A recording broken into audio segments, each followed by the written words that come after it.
Hi, and welcome to episode number 27 of the Introvert Biz Growth Podcast, the show where I talk to introverts who grow their business and make a difference. I'm Sarah Sinacroce, and I'm thrilled that you're spending this time with me today. Today I'm talking to Brenda Knowles. Brenda Knowles of Introvert and HSP blog Space to Live and its website brendanowles.com specializes in personal and relationship coaching for sensitive introverts and their partners. She teaches individuals to lead empowered, fulfilling lives in alignment with their personalities. She helps clients build secure and intimate relationships. Brenda is also working on a book to be released this fall, tentatively titled The Quiet Rise of Introverts: 8 Practices for Living and Loving in a Noisy World. It includes personal, relatable stories, guidance, and action steps for embracing the independent, introspective life of an introvert and the independent life of loving relationships.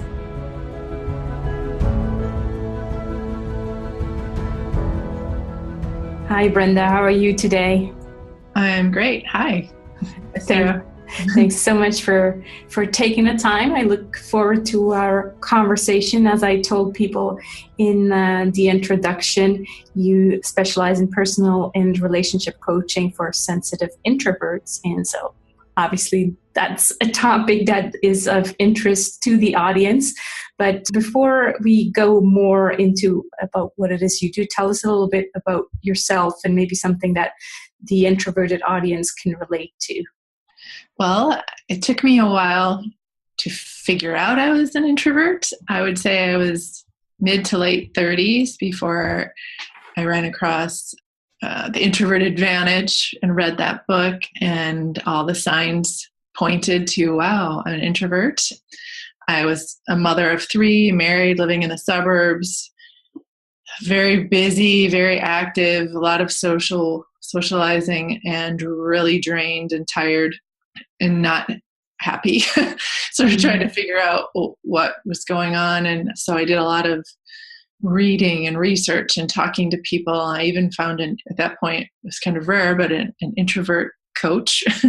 And she gave me some more clues, and she led me to the highly sensitive piece of learning that about myself. Mm-hmm.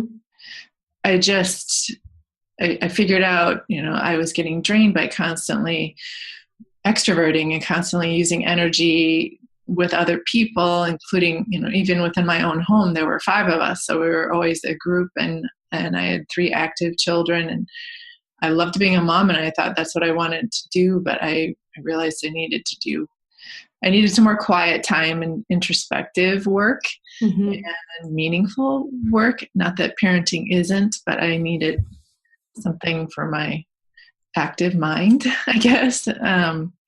But anyway, I started writing and working on my blog, Space to Live, 6 years ago, and haven't looked back. And it's just grown into coaching because I started receiving a lot of emails from readers with questions, and they wanted help with their own empowerment as introverts themselves and sensitive people. And then they wanted help with their relationships because they were struggling either with an extroverted partner or just with not getting enough downtime, enough introspective time. And so I figured out how to work that into a coaching career. And now writing a book, which I'm sure, all was said in the intro as well. But anyway, the path just kept opening up, and I kept figuring things out. And now I'm really focused on figuring out how to do relationships well as an introvert, including parent-child relationship and, working relationships and intimate romantic relationships. That's my focus, and I love it. I just love doing the research, and I love doing the writing, and I love working with my clients and giving them some clarity. Nice. So it didn't actually start out as a kind of this business plan. It just kind of grew into something. Is that right? You just started writing on Space to Live, and then it kind of transformed into a more, Right. It ended up being a personal trek Yeah. of my own that led me to a career or a calling, even I would call it. Yeah, I started out just trying to figure out myself and be a better partner, be a better parent, be a better human, I guess, or even just my own, self-improvement. And then I figured out, other people are looking for the same thing, and I help them. And how old were your kids when you started, and how old are they now? Oh gosh, let's see. They were probably, so my oldest was probably 8, and then my middle son was 6, and then my daughter would have been about 4. Okay, so you were still in the middle of things. Right, yeah, and they were very busy.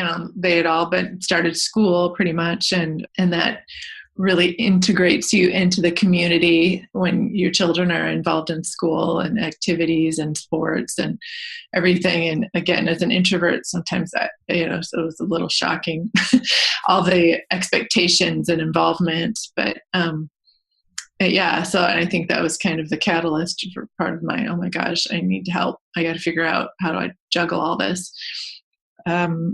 And now they are 17, 15, and 13. So all teenagers. And I would say it's easier now. 2 of them are introverts.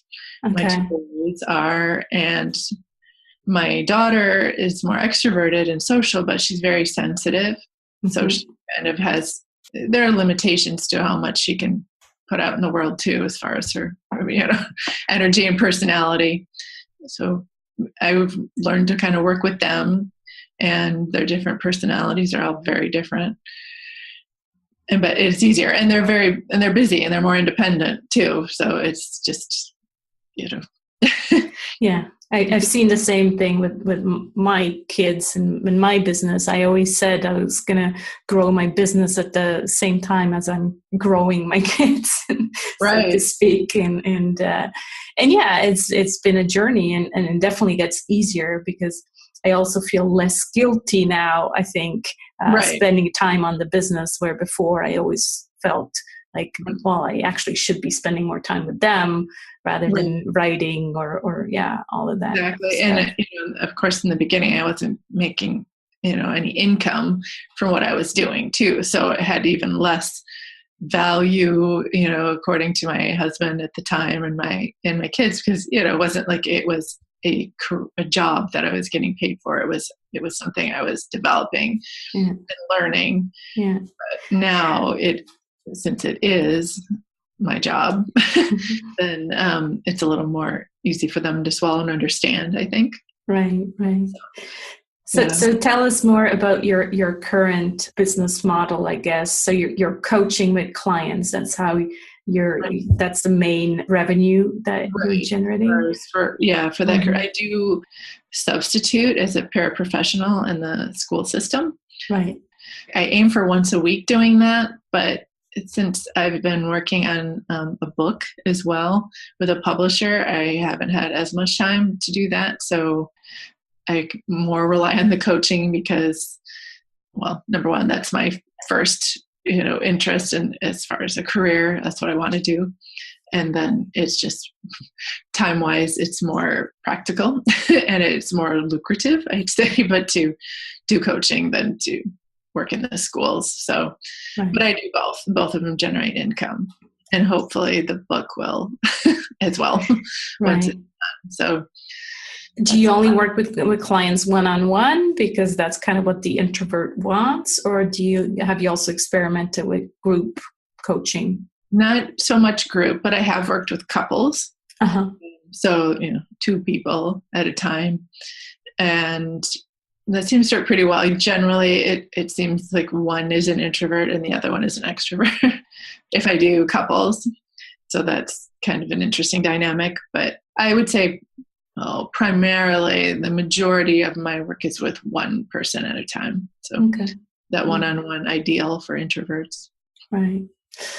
I could imagine that, I work with a lot of coaches on my LinkedIn business, and what I always hear is that, it's one thing to be a coach, and that's usually what people went out to be, but then they learn that, being a coach also means a lot of the marketing that needs to be put in place, and it's really not the same thing as running a business.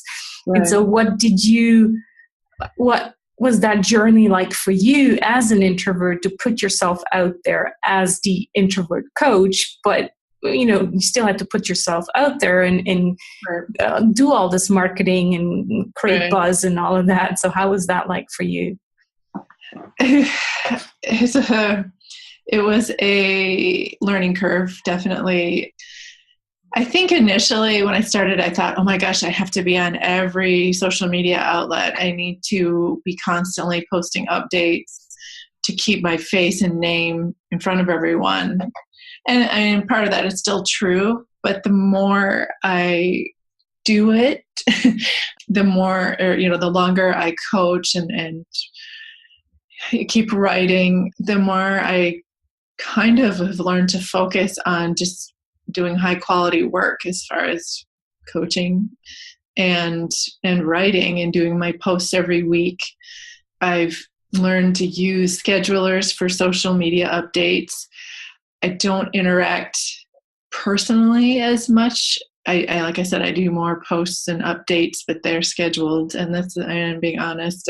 But I do see me doing a little more live tweeting, live Facebook work in the near future as the book gets closer to being published. I will be doing that. In fact, I'm meeting with a marketing group at the publishing house next week.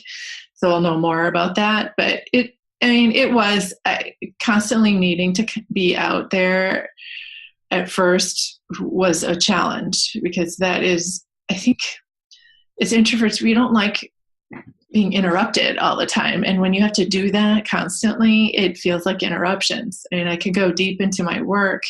I'm writing, I'm reading and doing research and learning, or I'm working with a client specifically. I go very deep into the topics I'm working on, and then to constantly break free and do a tweet, do a Facebook post, do an Instagram is disruptive to the process. And I don't feel like I do as good of work. So I've kind of put limits on that. I'm reading a great book right now called Deep Work by Cal Newport, and basically affirms everything I just said. In order to do our concentrated deep work, we have to set aside blocks of time for that and not focus as much on, constant interruptions. And, we need to be able to limit distractions. And we do that by focusing on, in one part of the book, he calls them wildly important goals. Right. Things that we have a terrifying longing to do. And I would say the work that I do with my research and coaching and writing is something I have a longing for. And so I strategically market, I collaborate with people like you, Sarah, people I find to be important and that I feel like have the same values, the same messages, or similar messages, not the same exactly. But I'm always seeking quality versus quantity. What's interesting, and I kind of giggled when you said it, is the whole thing about your upcoming book. And I've heard that so many times and talked about it with my husband. It's all these introverts writing books because that's what we do. That's what we do, right? And that's what we're good at. But then you have to market your book, and then, oh my God, what? You want me to do what? And book signings and be on Facebook Live? And so it'll be interesting to do that interview again after your book launch. Right, see how it goes. The thing that I think will save me is that I love what I'm writing about. Yeah. And I believe it will help people. And I think I just feel like a lot of people will be able to relate. And so when I get questioned about my writing, and even working with my editor, he'll ask me questions about what I send him, and I have answers. It's not hard for me to answer because I know a lot of times as an introvert, if I have to answer off the cuff about something I'm not very familiar with, it's a struggle. Yeah. It's hard, and I feel like I get a blank, I get blank, and then I'm embarrassed and self-conscious. But with the topic that I'm covering, I don't feel that. I mean, something I've been really working on since I started Space to Live. And so it's familiar, and it's a lot about me and what I've learned over the last 6 years. So it's not that tricky. It's not like I'm being quizzed. It's like I'm saying what I know. Yeah, and you don't have to pretend to be right. I don't have to make somebody else. Yeah, I just have to get it out. Yeah, exactly. Mm-hmm. Okay, we talked about, I think you mentioned several times, your strengths as an introvert, which is, this focus. Do you want to share maybe a challenge that you see as an introverted entrepreneur, or maybe add, if it's not the focus that you were going to say as the strength, add something else to that? Okay, there are definitely, I have both. We definitely have weaknesses, but I would say a couple of things that I was going to mention besides the ability to concentrate and do deep work for a strength. I've really worked on self-discipline over the last few years. And I will say I learned some of that from my ex-husband and some other relationships I've been in, and also being a mom, where you do have to, parse your time very carefully. When I do have time to write during the day when my kids are at school, I have to knock it out. So I set mini goals for myself and then get to it. If I have a little extra time, I get done early, then I get to read. I get to do something I would like to do, and it might be research even for my current project, but that's fun for me. So I do that. And then I just am curious. I'm curious, and I love to relate to people. I really strive to do that. So that drives me, and that's a strength. Now, weaknesses, and there are a few of those too. I tend to take on too much because I see so many things that interest me, and I want to be a part of it. And I feel like it will be a good move, or it will be helpful. I am drawn to something, different projects. Even taking and writing this book was kind of crazy because I was just getting my coaching really rolling, and to do coaching and write a book and work the website and all that is kind of crazy. But it's for a short term, or for 4 months, and then I'm done, and then I have a book. So that's a goal I've always dreamed of. So I had to do it. But sometimes I take on too much, and then I let usually my personal people, like my kids or my significant other, they get set aside a little bit so I can finish my projects, and that's tough. And then I feel bad about that. So there's that, but then I also get overwhelmed and get anxious and stressed out and don't sleep well. So I think I just need I'm getting better at figuring out what I can handle and leaving good blocks of time open so that I can work and do high quality work and get it done, and then still have time for my high quality relationships. Those are my main struggles and obstacles. It's just, and I think everybody kind of struggles with them, but I would agree that introverts, well, first of all, the curiosity has come up in quite a few conversations with guests on this podcast. So I dare to say that, curiosity is kind of an introverted trait. I'm sure there's extroverts with curiosity, but a lot of introverts have this really strong curiosity. Right. So that comes obviously with learning how to say no. You should look at my freebie on my website, sarahsenecroce.com. Yeah, I saw that. I should know about that. Because I know that there's a lot of introverts, struggling with that.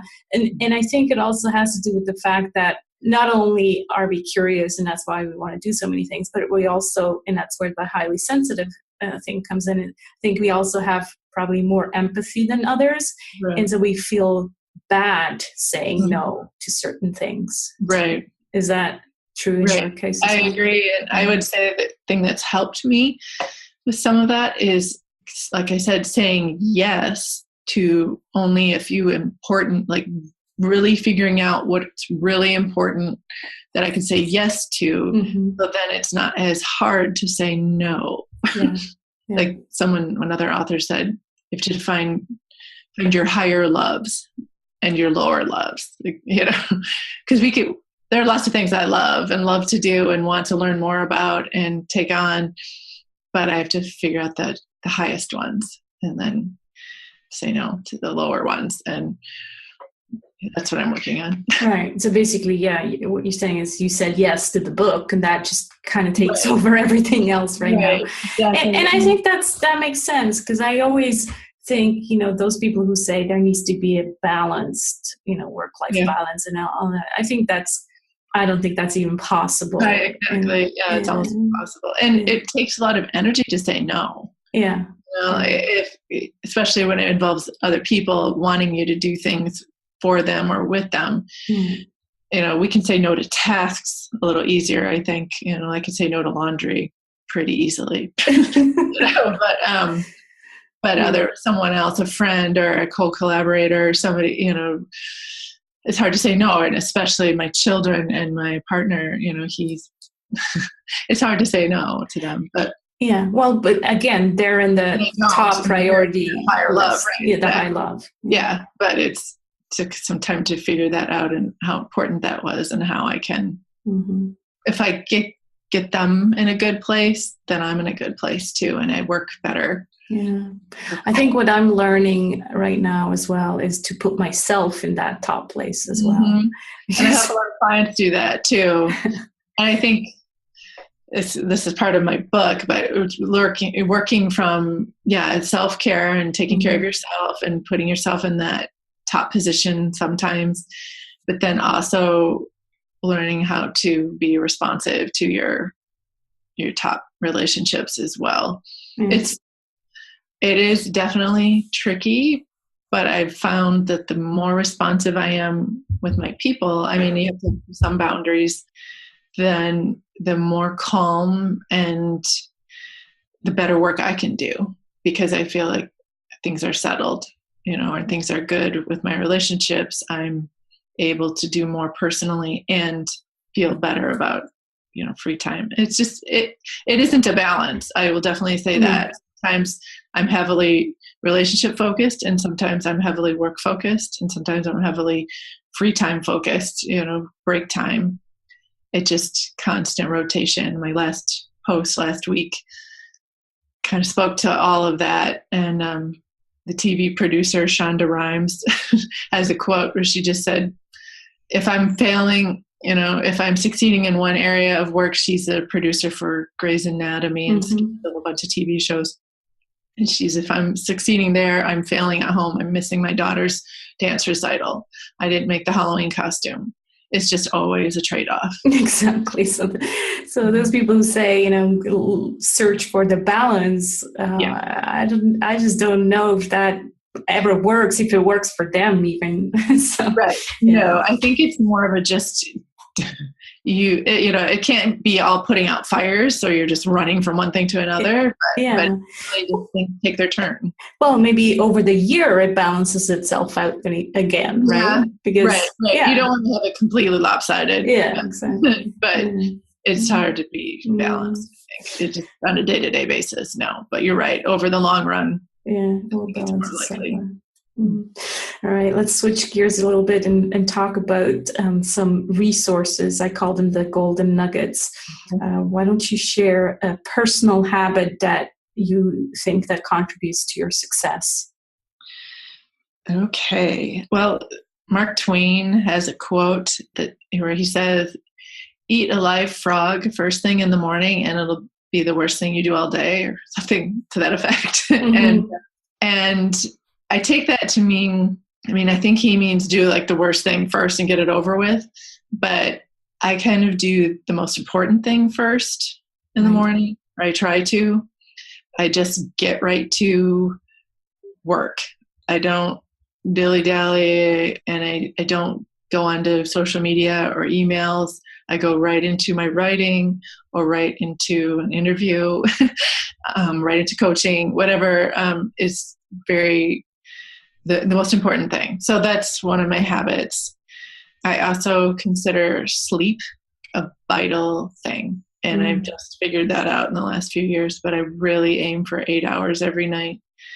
I mean, I will exercise so that I get better sleep. I'll make sure I get some time in sunlight so I get better sleep. I just know when I have slept well, the whole world is a better place. I just am much more alert and capable of doing a high quality job. Yeah. So those are two of my little habits or things I really work on. And like I said earlier, I kind of limit my social media updates. I know that seems against the grain or, against marketing or whatever, but I try to do it high quality when I do it. And I work it kind of in the periphery of my other work. I put social media on the edges of my day, maybe in the morning or later, or after I finished something else. I will use it a little bit, but it's just not Do you have an email list? I do, yeah, through my blog and stuff. And that's, I use that. Yeah, because that's where I'm the most comfortable is that's where I keep in touch with my community. Right. Everybody else is on Facebook and I just like to write. And so, writing goes with emails. And so. Right, exactly. And through my posts every week, every Friday, I feel like I keep in touch with my email list, pretty well. That's my main interaction with them, with the readers there. Right. Yeah, I do. And I guess I prefer that too. And like I said, I've learned to use Hootsuite and different schedulers to do social media. And it's just part of the game, but it's not where our, real passion or, no. And I think my readers mostly understand that, mostly get it. I suppose I'd have more readers and more followers and everything if I was more active on it. But I guess, I'm going to see. And like I said, after the book comes out or when I'm working with the marketing team from the publisher, who knows? I'm not even sure exactly what I'll be doing. I'm basically everywhere and I'll be like, wow, that's not what she said. but we'll see. Yeah, I'm hoping it's not a huge, me having to be in front of everybody every 5 seconds. That will be tough. Again, you'll know that it most likely will be for a limited time, and then you just go back to your natural. Yeah, it's true. Right. It's just for the time being, and the publisher I'm working with is it's a pretty good fit for me, so they're pretty understanding. Right. What about an internet resource, something online that you could share with our listeners? It's not all that new or innovative, but I know a lot of people use Evernote for organizing and keeping track of links and important material, but I used to do that. But then I don't know, it got more and more complicated to use it, so I switched to using Pinterest as my organizer for social media updates, but also as I'm writing the book, I'm putting articles and studies and things in different, on different boards in Pinterest, and it just helps my creativity too, because it's a lot of images, and I guess people probably could use Instagram or something like that as well. But I use Pinterest, and it makes it more fun for me, I will say. When I used Evernote, it just seemed dry, and it was like filing and doing paperwork filing. Where at Pinterest, it's like live in color and pretty, and I'm putting things away and organizing it just as I did with Evernote. That's funny. Yeah, I've never thought of that, to use Pinterest to just kind of keep track of things. Just like Evernote. Yeah, you just download a button, and in any document or anything you want to put in Pinterest, you just click the little that's a great. And it goes. Choose a board, and it's simple, and so I just like it. Are these shared boards, or you keep them private? Depends on what. Like for the book, it's private; they're all private. Right. But for space to live and for my website in general and coaching. It's out there. And then I have my other boards, my even personal boards where I have like lifestyle, recipes, things, quotes or whatever that I like. Those are all open to the public. Mm-hmm. Yeah, it's a great idea. It's very, very creative, like you said, and it's right. visual. It doesn't feel like such drudgery when I have to do it, when I have to organize and things. It's just like, so that's my latest. The last year I've started to do that. Excellent. What about a book that you would recommend to the audience and why? One of my all-time favorites, and kind of was kind of my aha moment and change and trajectory in my life too, was a book called If You Want to Write, a book about life, or is it art, independence, and spirit, I believe. Oh, gosh, in a second. It's called If You Want to Write by Brenda Knowles. Okay. It is a book about art, independence, and spirit.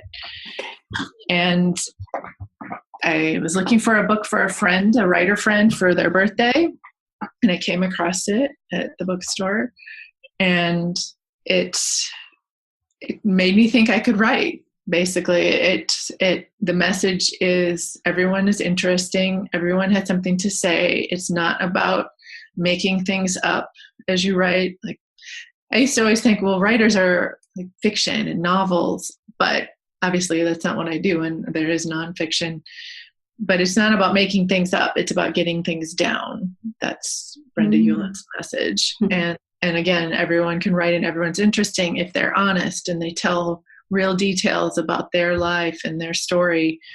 It's interesting because no one's the same and you get a different perspective. But also she kind of validated that need for space and idle time, like to kind of daydream or take walks or spend a long time in the shower or drive by yourself with the radio on. All that kind of time that we feel like is being wasted or just, leisure time, it's very valuable. That's when a lot of ideas seep in. That's when connections are made in our mind, and then we can write down these ideas and get them out there. And it was a game changer for me. So I always recommend it. And I want to say another writer, Guy Kawasaki, I think it's one of his favorite books too. And I was like, oh, really? Okay. Yeah, and it could be wrong, but I was thinking. And Guy is also an introvert. Right, exactly. And I think even though it's not for, If You Want to Write is not specifically for introverts, I think it gave me a lot of validation and affirmation about who I am through reading it, through her story. And I then read Brenda Knowles' biography, and I read other articles. She used to write for magazines, so I read a bunch of her articles, a compilation. So I feel like I got to really know her, the woman, as well. And I feel like we were definitely kindred spirits. So nice. I'll make sure I put that in the show notes and add it to my own reading list. Excellent. It's not all about writing either. I mean, it really is about, like it says, about art, independence, and spirit. It's about, what you have inside. Wonderful. Well, we're coming kind of to the end of this conversation. It's been great talking to you, Brenda. I always like to ask as the final question what you're grateful for today or this week or this month. Oh boy, lots of things. I would say right now, today, I'm grateful for just the calmness that I feel, especially among all my key relationships. Like I said, right now, everything is good with my kids. They're all very active. We've got a lot going on, choosing colleges for the oldest, and my daughter's in a History Day project, and there's just things, but it's all going well. And I feel like I'm in tune with them and they're in tune with me, and we're on a good page. And the same thing with my boyfriend. We're doing well, in a good place. And that just gives me a sense of calm and a great place to work from. Nice. So, very grateful for that peace right now and that calm. Nice.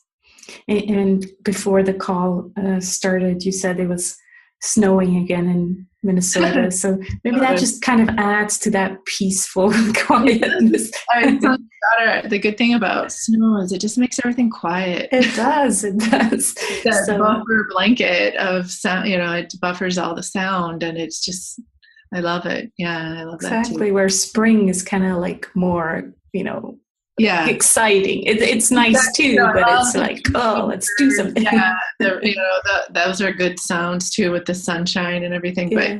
But it's just quiet and cozy, and we can be inside and do our work. And introverts, pretty indoorsy. A lot of times, people like nature too, but I like doing my work inside. My reading and writing is perfect for that. Wonderful. Well, enjoy the snow while it lasts. And thanks so much for taking the time. It was a great pleasure talking to you, Brenda. You too. Thank you for asking me. Thank you.